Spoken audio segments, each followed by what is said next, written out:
My name is Emily Carter, and until last Halloween, I thought I understood what death was. I thought it was simply the end, the final closing of the eyes, the silence that follows the last heartbeat. But I was wrong. What I experienced that night shattered every belief I had about life, death, and the invisible world around us. That evening started like any other October night in Portland. Damp streets glistening under yellow streetlights, fog curling low around the rooftops.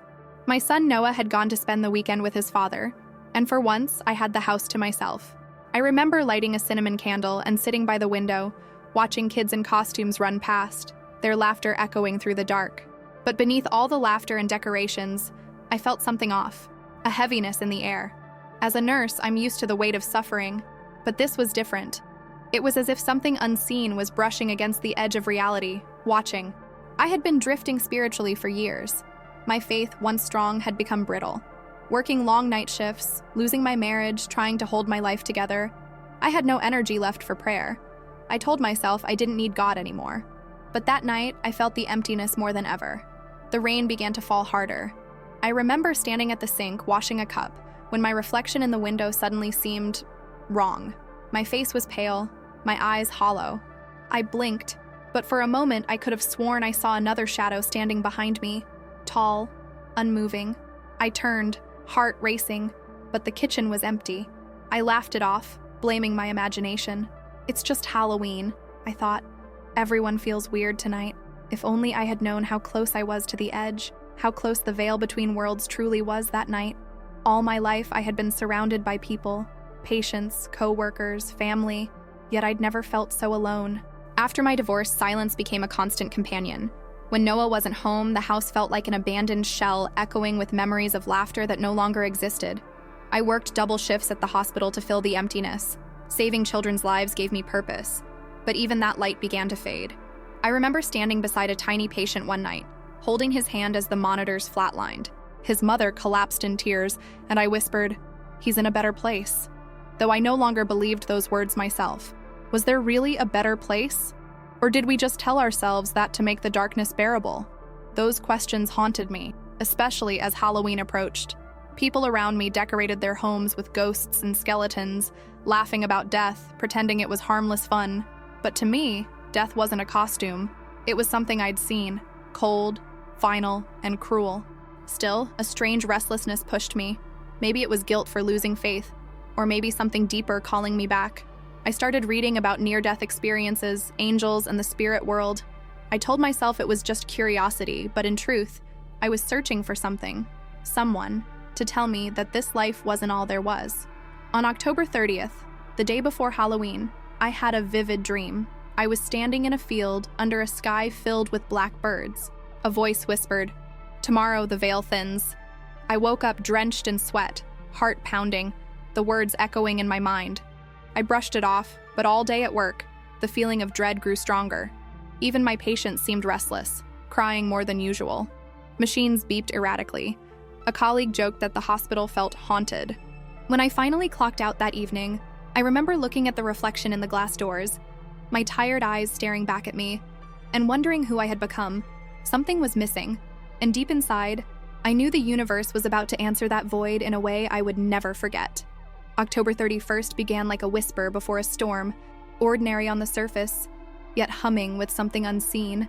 I woke up early, feeling uneasy, as if the air itself carried a pulse. The dream from the night before still clung to me. Tomorrow the veil thins. I tried to shake it off with coffee and routine. I cleaned the kitchen, folded laundry, and called Noah to wish him fun trick-or-treating with his dad. His laughter over the phone was pure and bright, the kind of joy that reminds you why life is worth fighting for. I told him I loved him twice before hanging up. Something inside me needed to make sure he heard it. The day passed slowly. Outside, the city was wrapped in gray mist, streets wet from constant drizzle. Portland in late October always felt otherworldly, leaves clinging to sidewalks, fog weaving through the trees like spirits searching for home. By evening, I decided to drive to the store to pick up a few things. I told myself it was just to get out of the house.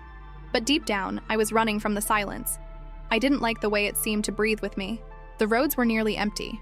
Everyone was inside preparing for parties or taking kids out to collect candy. My wipers squeaked against the windshield and the radio played soft static between songs. Then, just before the next song started, I heard something faint, a whisper buried in the static. Emily. I froze. My name, clear as day. I turned the radio off immediately, my hands trembling. It's just interference, I told myself. Just my imagination. But deep down, I knew it wasn't. When I stepped out of the store 20 minutes later, the rain had stopped, but the air felt charged, heavy. The moon was hidden behind fast-moving clouds, and a cold wind brushed against my face.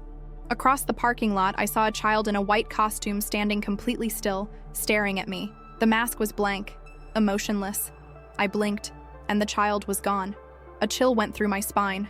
Every instinct told me to leave, so I hurried into the car and drove off. The roads were slick and dark. I turned toward home, trying to breathe, but the fear lingered.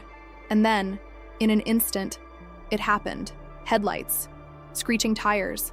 A truck swerved across the median. There was no time to react, no time to pray, just impact. The sound of shattering glass, crushing metal, and the world collapsing into darkness. The last thing I remember was my own voice whispering, "God, please." Then silence. The fatal accident. There are moments when time doesn't just slow down, it stops. The instant the truck hit my car, everything froze in a suspended blur of light and sound. I didn't feel pain right away. There was only the deafening roar of metal folding like paper and the shattering of glass raining across my body. Then came the silence. Thick, unnatural silence. As if the world itself had inhaled and never exhaled again. I remember seeing my hands gripping the steering wheel, blood pooling along my wrist, but it felt distant, almost theatrical. The scent of gasoline filled the air. The windshield glowed with fractured reflections of streetlights and rain. Somewhere in the distance, a siren began to wail. Faint, far away. My chest tightened. Breathing became impossible. Panic rose, then quickly dissolved into an eerie calm. My vision tunneled, the world fading to gray. My heartbeat, once frantic, slowed to a steady, fading drum. In that moment, I wasn't afraid. That surprised me. There was no terror, no fight to stay alive, only a strange surrender. I remember whispering Noah's name, and then, something changed. The world blinked out. For a second, I thought I had lost consciousness, but I hadn't. I was awake, more awake than I had ever been. I could see everything with a clarity that was impossible before. My car, mangled beyond recognition. My body slumped forward, still strapped by the seatbelt. The red glow of the taillights flickering weakly in the dark. But I wasn't in my body anymore. I hovered above the wreckage, bathed in a faint silvery light. The pain was gone. The fear was gone. I felt weightless, not like floating in water, but like being made of thought itself. I could hear voices shouting, sirens approaching, but they sounded muffled, like echoes in another dimension. And then I realized something chilling. I could hear not just sounds, but intentions. The paramedic running toward the car, praying under his breath. The driver of the truck, sobbing, repeating, "Oh God, what have I done?" I tried to speak, to tell them I was okay, but no sound came. My words dissolved into light. Then I saw it, a faint shimmer in the air above me, like a curtain rippling in the wind. It was beautiful, luminous, yet it carried a pull, gentle but irresistible. I knew instinctively that if I crossed it, there would be no coming back. Something deep inside whispered, "Go." And so I did, leaving the body. The moment I crossed that invisible threshold, everything changed. It was like stepping out of a noisy, crowded room into infinite silence. The world of sirens, rain, and broken glass faded behind me, replaced by a soft hum, a vibration that seemed to come from everywhere and nowhere at once. I wasn't falling or flying. I was being carried, weightless, through a space that felt both vast and intimate. I turned, or at least I thought I turned, and saw my car below. Emergency lights flashed red and blue against the wet pavement. Paramedics worked frantically over my lifeless body. The driver of the truck was on his knees, screaming into his hands. I felt compassion, but no anger. It was strange. I wasn't attached to that broken figure anymore. My vision expanded in every direction at once. I could see the road, the hospital miles away, the city lights stretching like veins through the darkness. Everything was connected, glowing threads of energy weaving through people, animals, even the trees. I could feel their emotions like colors, fear, love, despair, hope, all shimmering together in a living tapestry. And then I noticed something else, darkness. At the edges of that glowing web, there were shadows moving, slow, deliberate. They weren't just absences of light. They had form, They had intention. As they drifted closer to the crash scene, the air around them grew heavy, cold. I could feel their hunger, not for blood, but for pain. They fed on the chaos, the grief, the fear that spilled from the humans below. One of them turned toward me. I didn't see eyes, but I felt its gaze. Ancient, knowing. It whispered a word I couldn't understand, a vibration that made my whole being tremble. I wanted to move away, but then a light appeared behind me. It began as a single point, brighter than any star, expanding until it filled everything. Warmth, love, peace, indescribable peace, poured through me. The shadows recoiled instantly, vanishing into the dark. The light spoke, not with words, but through a presence that felt like home. "Do not be afraid, Emily. You are safe now." The voice was neither male nor female. It was pure being. I fell to my knees, if such a thing exists without a body, and wept. Every burden I had ever carried, guilt, loneliness, exhaustion, dissolved in that light. I understood then, death wasn't an end, it was a return. But my journey was only beginning. The portal between worlds. I drifted closer to the light, drawn by its warmth. It pulsed like a living heartbeat, calling to something deep within me. Something that had always known this place, though my earthly mind had forgotten. As I moved forward, the light unfolded into a vast expanse. It wasn't just brightness, it was consciousness. I could feel it thinking, loving, breathing. Every pulse of radiance carried knowledge. Truths not spoken, but instantly understood. I became aware of a boundary, a kind of shimmering veil stretching endlessly in every direction. Beyond it, I sensed realms beyond comprehension, endless landscapes of color, sound, and emotion. And on this side, closer to the earth, lingered a gray space where souls wandered, confused, frightened, lost. The being of light was beside me, though it didn't have a form. It radiated gentleness and immense authority at the same time. I wanted to ask where I was, but it already knew my question. "Between worlds," it said, "where spirit meets consequence, where truth reveals itself." The light dimmed slightly, and the scene around me began to shift. I saw countless souls moving toward different paths, some ascending into brighter realms, others drifting into darker shadows.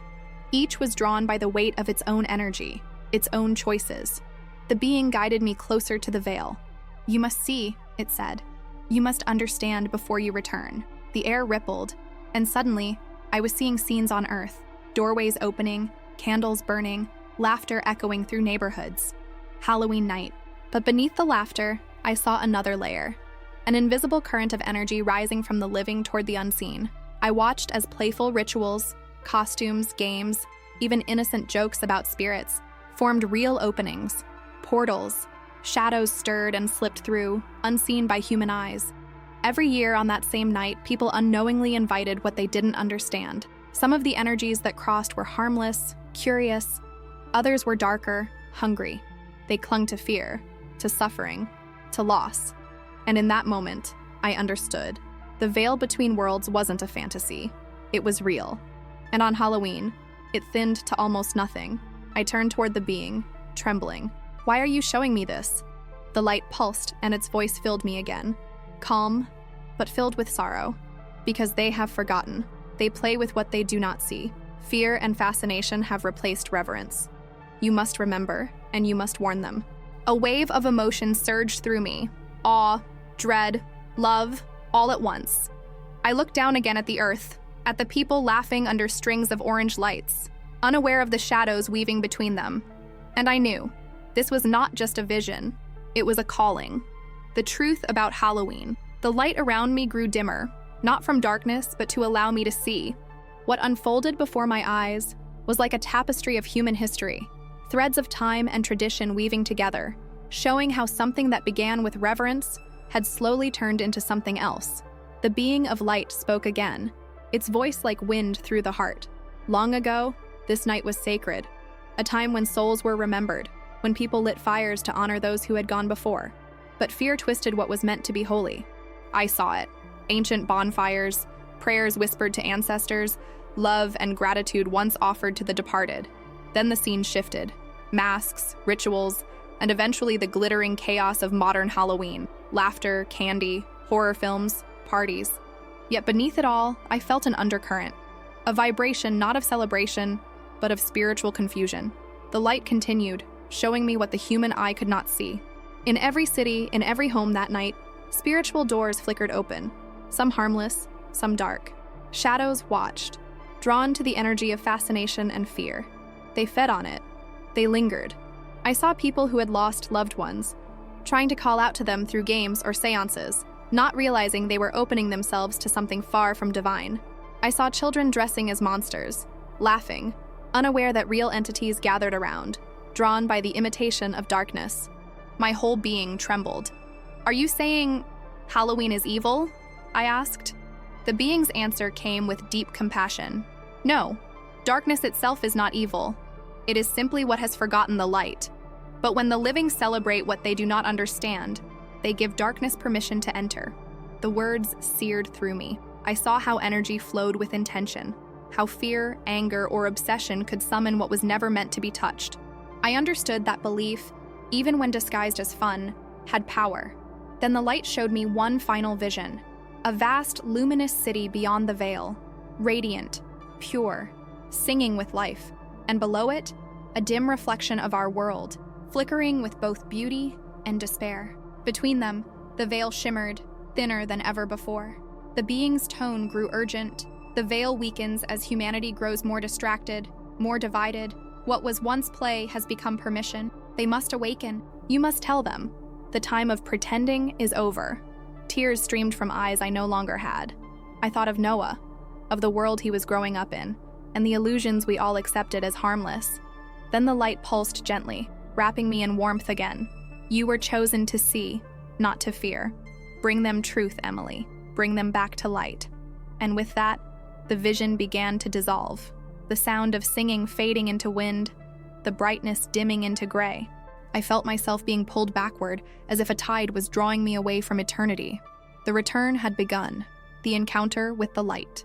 The gray around me shimmered, then expanded into something boundless. I was still surrounded by light, but now it wasn't only around me, it was within me. It moved through every particle of who I was, erasing all the walls I'd built in life. And then, from within that brilliance, a presence emerged. I couldn't describe its face. It wasn't a face. It was love made visible. The kind of love that sees everything you've ever done, every failure, every lie, every regret, and still embraces you completely. I felt like a child again. Small, known, forgiven. The presence radiated warmth beyond human measure, and I heard a voice. Not with ears, but in the core of my being. "Emily, I have always been with you." Instantly, memories flooded through me. Moments I had wept alone, cried out in silence, begged for meaning.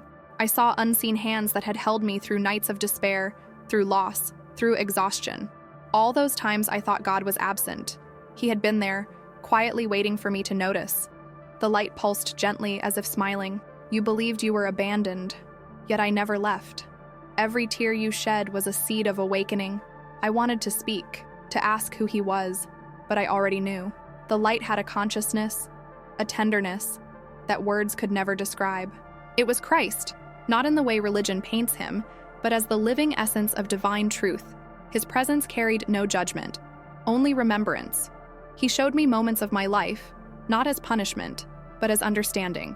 I saw myself through his eyes. Every choice, every fear, every act of kindness.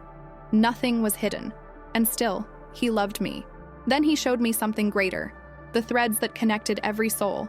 Each person was part of one vast heartbeat, pulsing with divine energy. When one suffers, the whole trembles. When one loves, the whole heals. Tears flowed again, tears not of pain, but of awakening. "Why me?" I whispered. "Why show me this?" His answer was both thunder and whisper. "Because the world is forgetting love. They chase shadows and call them light. You will return to remind them that the true power of this world is compassion, not fear, not curiosity, not control. Only love restores the veil." The light grew brighter, so radiant it felt like the universe itself was breathing. I wanted to stay, to dissolve into that eternal peace, but a gentle sadness filled me, the knowing that my time there was almost over. Christ's voice softened. "You will return to tell them what you have seen. The veil between worlds is not to be feared. It is to be honored. Love is the only thing that can protect them from the dark." Then, like the final note of a symphony fading into silence, the light receded. The warmth began to pull away. I reached out, desperate to stay. "Please, don't let me go," I whispered. But his voice was calm and certain. "You are not going. You are being sent." The light faded, replaced by cold, sharp darkness. I felt myself falling, fast, heavy, trapped between worlds once more. The painful return. The fall back into my body was nothing like the peace I had left behind. One moment, I was surrounded by warmth and song. The next, I was plunged into freezing agony. It felt as though every nerve in my body ignited at once.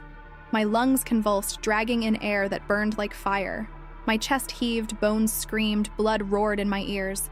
I gasped, and the world came flooding back. The rain was still falling. The sirens were deafening now. Hands were on me, strong, urgent hands, pressing against my chest, voices shouting, "We've got a pulse! Keep her with us!" I opened my eyes for a second, just long enough to see the blur of faces above me, the flashing red lights reflected in puddles. But my mind was still half in that other world. I could still feel it, the hum of the light, the echo of his voice. The paramedic leaned over me, his eyes wide with disbelief. "She's back," he said softly. "She's actually back." I wanted to tell him what I had seen, the light, the truth, the warning, but no sound came. My mouth moved, but only a faint whisper escaped. "Love. Tell them. Love." Then everything went black again. When I woke up, I was in a hospital bed. Tubes in my arms, the smell of antiseptic and the steady beep of a heart monitor anchoring me to this world. My body was broken, ribs fractured, head bandaged, vision blurred, but I was alive. For days, I drifted in and out of consciousness. The doctors called it a miracle. The driver who hit me had walked away unharmed and came to apologize, weeping. I forgave him instantly, not out of duty, but because I had seen forgiveness. I had become it. But returning to life wasn't easy. The physical pain was nothing compared to the ache of separation. After tasting eternity, this world felt heavy, muffled, unreal. I missed the light with a longing that words couldn't touch. At night, when the hospital was quiet, I would close my eyes and whisper, "Why send me back?" And sometimes, in the stillness, I would hear it again, that same voice, gentle and unwavering, "Because they have forgotten, and you remember." Weeks later, when I finally returned home, I found myself afraid of simple things, mirrors, shadows, even laughter. Halloween decorations still lingered on neighbors' lawns, mocking me with their emptiness. I knew what they couldn't see, that some of those smiling masks had invited something they didn't understand, but with that fear came a purpose burning in my chest. I couldn't stay silent. I had been sent back with a mission. The world needed to hear what I had seen, not to terrify, but to awaken. So I began to write, to speak, to tell anyone who would listen. There is more beyond the veil, and it is closer than we think. The mission and the urgent message. When I finally stepped outside again, weeks after the accident, the world felt different, sharper, louder, more alive. Even the air carried a strange vibration. Every color looked deeper, every sound more meaningful. I was walking in the same world, but through different eyes. I could still sense the veil, thin, trembling, whispering between this realm and the one beyond.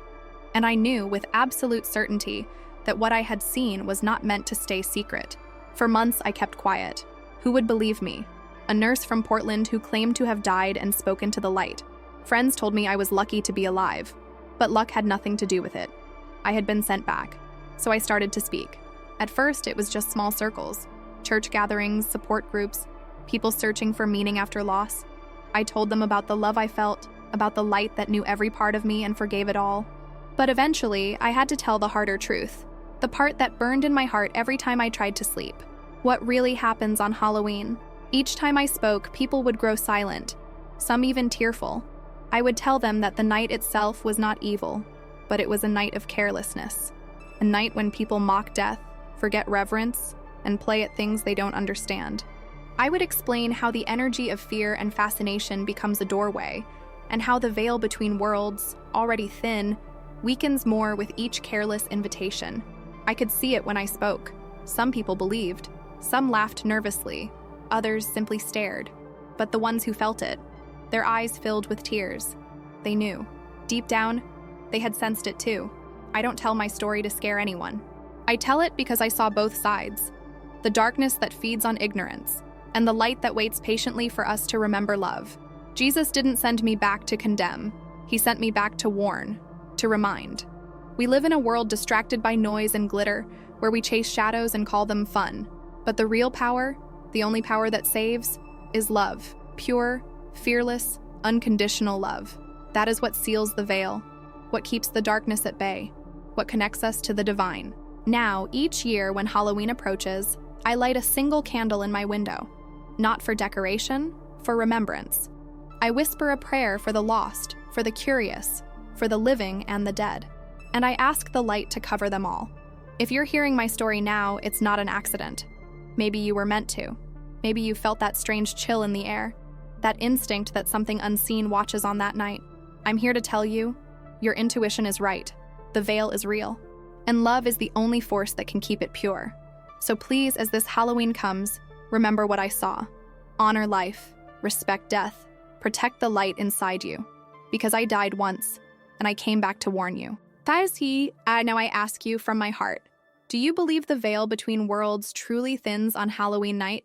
Have you ever felt that unseen presence, that sudden chill or whisper that you couldn't explain? Tell me in the comments. I want to hear your story, your feelings, your truth.